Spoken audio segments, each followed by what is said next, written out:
Hey everybody, I'm Brayley. If you haven't already seen my videos, today I'm going to be starting a thing called Brayley's Book Club. And then please do post and subscribe. So, kick your shoes off and let's start the story. So, if you have any comments, questions, or anything, recommendations for books, of course, let me know. No problem with that at all. So let's get curious here with Alice in Wonderland.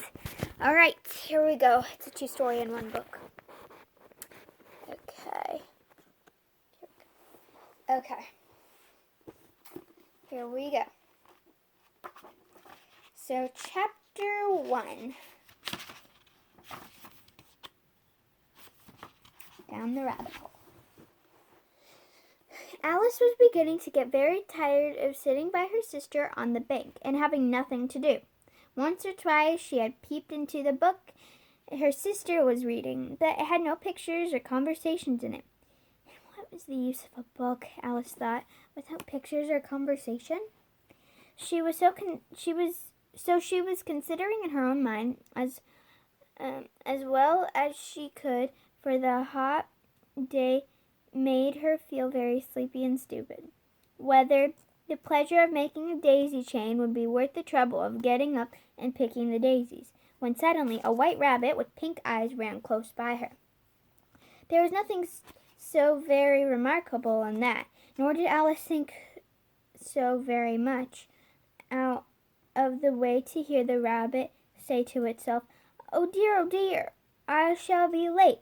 When she thought it over afterwards, it occurred to her that she ought to have wondered about at this, but all the time it seemed quite natural. But when the rabbit actually took a watch out of its waistcoat pocket, it looked at it and then hurried on. Alice started to her feet, for it flashed across her mind that she had never seen a rabbit with either a waistcoat pocket or a watch to take out of it, and burning with curiosity, she ran across the field after it, and fortunately was just in time to see it pop down a large rabbit hole under the hedge. In another moment down went Alice after it, never once considering how in the world she was going to get out again. The rabbit hole went straight on like a tunnel for some way, and then dipped suddenly down, so that suddenly Alice had not had a moment to think about stopping herself before she found herself falling down a very deep well. Either the well was very deep, or she fell slowly, for she had plenty of time as she went down to look about her and to wonder what was going to happen next. First she tried to look down and then make out what was coming to, but it was too dark to see anything. Then she looked at the sides of the well and noticed that they were filled up with cupboards and bookshelves. There were here and there she saw maps and pictures hung upon pegs. She took down a jar from one of the shelves as it passed. It was labeled orange marmalade, but to her great disappointment, it was empty. She did not like to drop the jar for fear of killing somebody, so managed to put it in one of the cupboards as she fell past it. Well, thought Alice to herself, after such a fall like this, I shall think nothing of tumbling downstairs.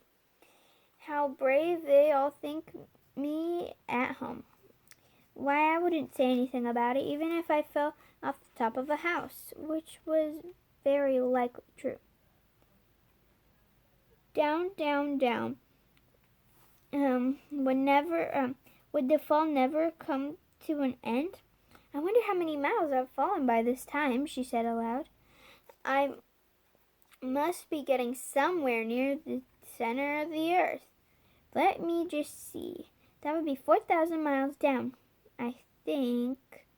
For you see, Alice had learned several things of this sort in her lessons in the schoolroom, and thought this was thought this was not a very good opportunity for showing off her knowledge, as there was no one to listen to her. Still, it was good practice to say it. Yes, that's about the right distance, but then I wonder where the latitude or longitude I've got to go. Alice had no idea what a latitude or a longitude was either, but she thought they were nice, grand words to say. Presently she began again. I wonder if I shall fall right through the earth. How funny it will seem to come out among the people that walk. Rather glad there was no people that walk with their heads downward. The antipathies, I think. She was rather glad there was no one listening this time. It didn't sound as all the right word, but I shall have to ask them what the name of the country is, you know. Please, ma'am, is this New Zealand or Australia? And she tried to curtsy as she spoke. Fancy curtsying as you're falling through the air. Do you think you can manage it? And what an ignorant little girl she'll think me for asking. No, I'll never to do ask. No. Perhaps I shall see it written up somewhere. Down, down, down. There was nothing else to do, so Alice soon began talking again. Now miss me very much tonight, I should think. Denai was the cat. I hope they'll remember her saucer of milk at tea time. Denai, my dear, I wish you were down here with me. There are no mice in the air, I'm afraid, but you might catch a bat. That's very like a mouse, you know. But do cats eat bats, I wonder? And here Alice began to get rather sleepy, and went on saying to herself in a dreamy sort of way, do cats eat bats? Do cats eat bats? And sometimes, do bats eat cats? For you see, she couldn't answer either question. It didn't much matter which way she put it. She felt like she was dozing off, and had just begun to dream that she was walking hand in hand with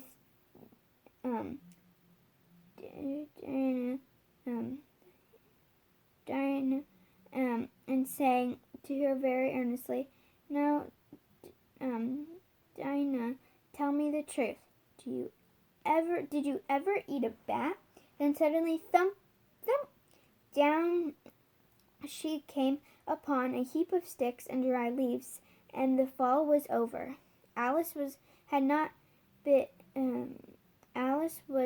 bit hurt, and she jumped on her feet in a moment. She looked up, but it was all dark overhead. Before her was another long passage. The white rabbit was still in sight, hurrying down it. There was not a moment to be lost.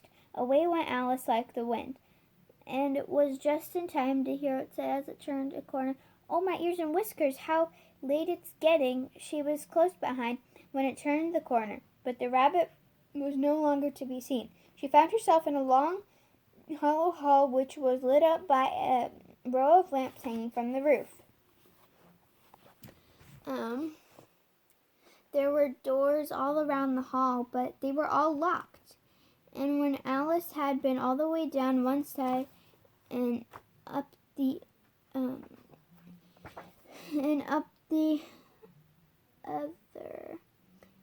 other, trying every door, she walked sadly down the middle, wondering how she was ever going to get out again. Suddenly she came upon the three-legged table, all made of solid glass. There was nothing on it except for a tiny golden key. At first Alice thought this might be belonging to one of the doors of the hall. But alas, either of the locks were too large or the key was too small. But at any rate, it would not open any of them. However, on the second time round, she came upon a low curtain she had not noticed before. And behind it,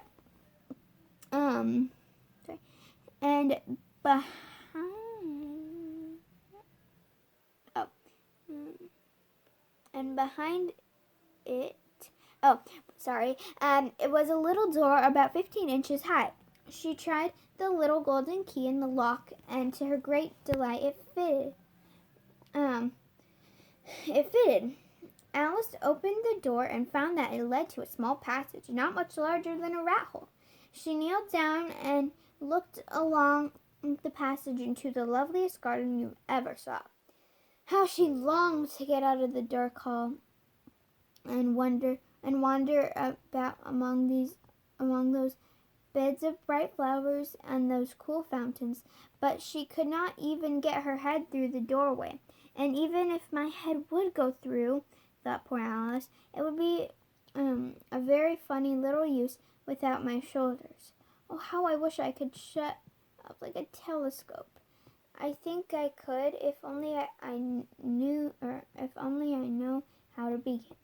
For you see, so many out of the way things had happened lately that Alice had begun to think of very few things indeed were really impossible. There seemed to be no use waiting by the little door, so she went back to the table, half hoping she might find another key on it, or at any rate a book of rules for shutting people up like telescopes. This time she found a little bottle in it, which certainly was not there before, said Alice, and around the neck of the bottle was a paper label with the words "Drink Me," beautifully printed and on it in large letters. It was all very well to say "Drink me," but the wise little Alice was not going to do that in a hurry. No, I'll look first, she said, and see whatever it's marked as poison or not. For she had read several nice histories about children who got burned and eaten up by wild beasts and other unpleasant things, all because they would not remember the simple rules their friends had taught them, such as that a red-hot poker will burn you if you hold it too long, and that if you cut your finger very deeply with a knife, it usually bleeds. She had never forgotten that if you drink too much from a bottle marked poison, it can almost certain to disagree with you sooner or later. However, this bottle was not marked poison, so Alice ventured to taste it, and finding it very nice. It had, in fact, a sort of mixed flavor of cherry tart, custard, pineapple, roast turkey, toffee, and hot buttered toast. She very soon finished it off. What a curious feeling, said Alice. I must be shutting up like a telescope. And so it was indeed. She was now only 10 inches high, and her face brightened up at the thought that she was now the right size for going through the little door to the lovely garden. First, however, she waited a few more minutes to see if she was going to shrink any further. She felt a little nervous about this, for it might end, Alice said to herself. I'm going out altogether like a candle. I wonder what I should be like then. And then she tried to fancy what the flame of a candle is after like the candle blown out, for she could not remember ever seeing such a thing.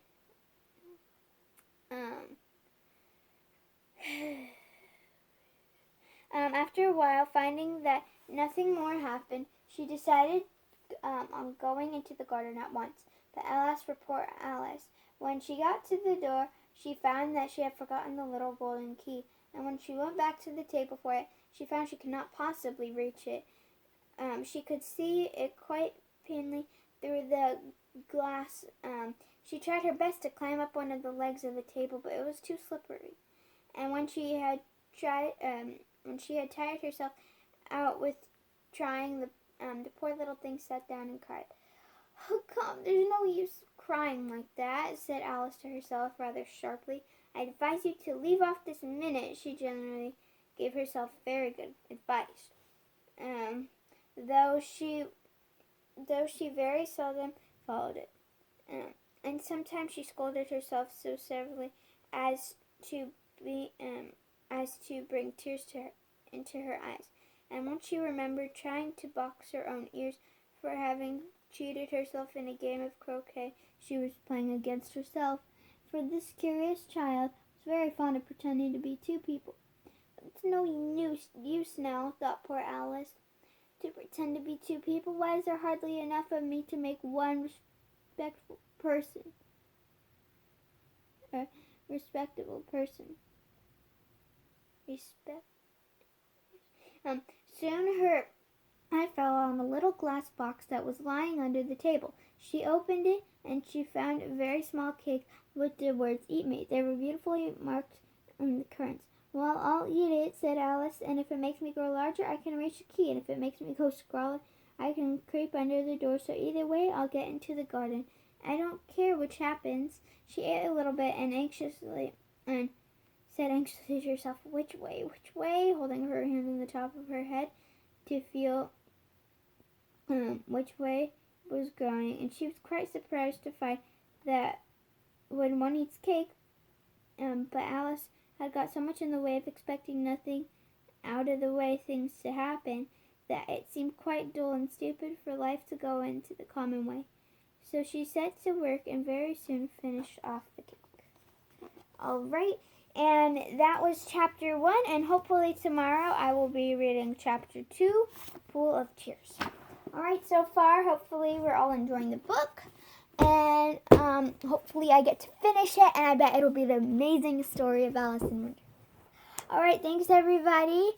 I will definitely, please do subscribe. I will definitely post as much as I possibly can. All right, everybody, thank you, and have a wonderful rest of your day. Bye.